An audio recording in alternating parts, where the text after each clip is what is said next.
दुनिया में इंतशार और आपसी नफरत, जानते हैं इसकी वजह क्या है? इसकी वजह यह है कि आदमी धर्म को फॉलो नहीं करता।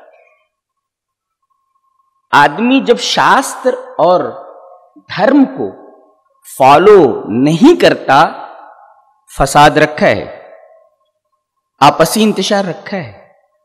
सबसे पहले मैं आपसे एक सवाल करूंगा कि आप मौजूद हैं? अगर देखना हो तो कम से कम ऐसे चिमटी काट करके देखिए कि आप मौजूद हैं कि नहीं। डेकार्ट ने तो कहा था कि भाई I think therefore I am, मैं सोचता हूं इसलिए मैं हूं।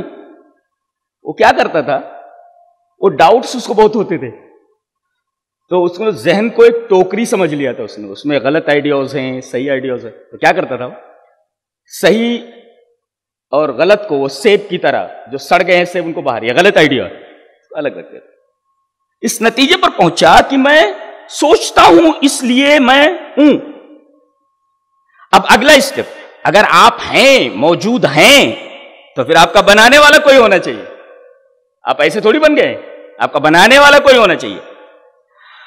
और चलिए गीता का वो श्लोक पढ़ लेते हैं कि बनाने वाला कौन?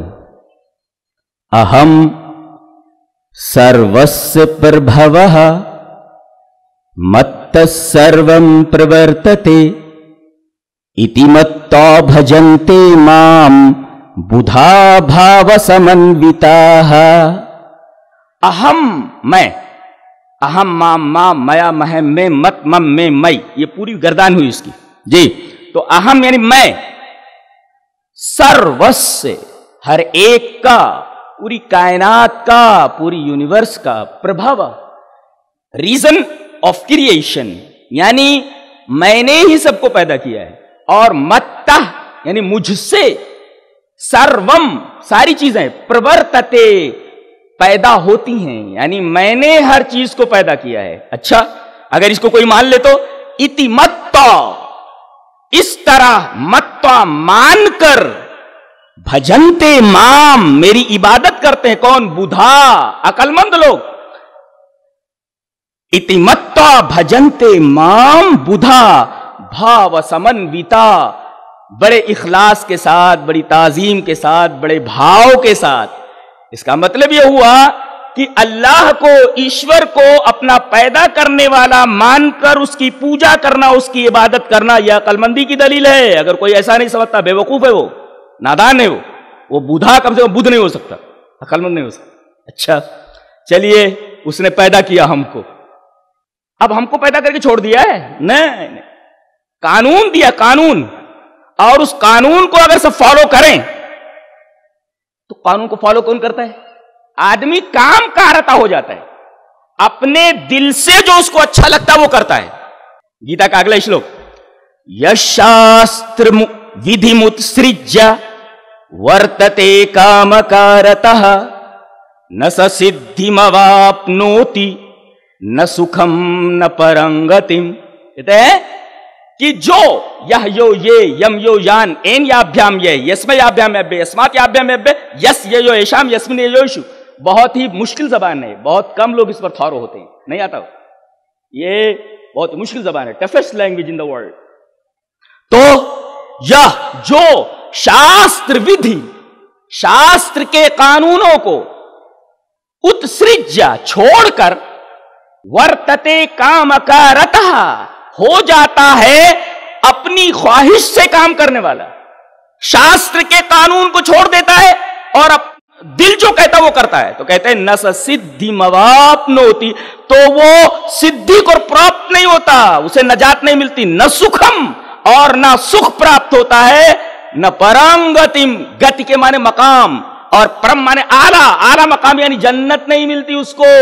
और इसी तरह उसको सुख प्राप्त नहीं होता और उसे सिद्धि प्राप्त नहीं होती। क्यों? इसलिए कि उसने शास्त्र के विधि को, कानून को फॉलो नहीं किया। अब काम कारता आदमी हो जाए और ज्ञान हो, कहता मेरे पास ज्ञान है, इल्म है, मेरे पास इल्म है, लेकिन आदमी इल्म के, आज यही है पूरी दुनिया में, इल्म है मगर इल्म के बावजूद, ज्ञान के बावजूद आदमी अपने दिल से, अपनी मर्जी से काम करता है।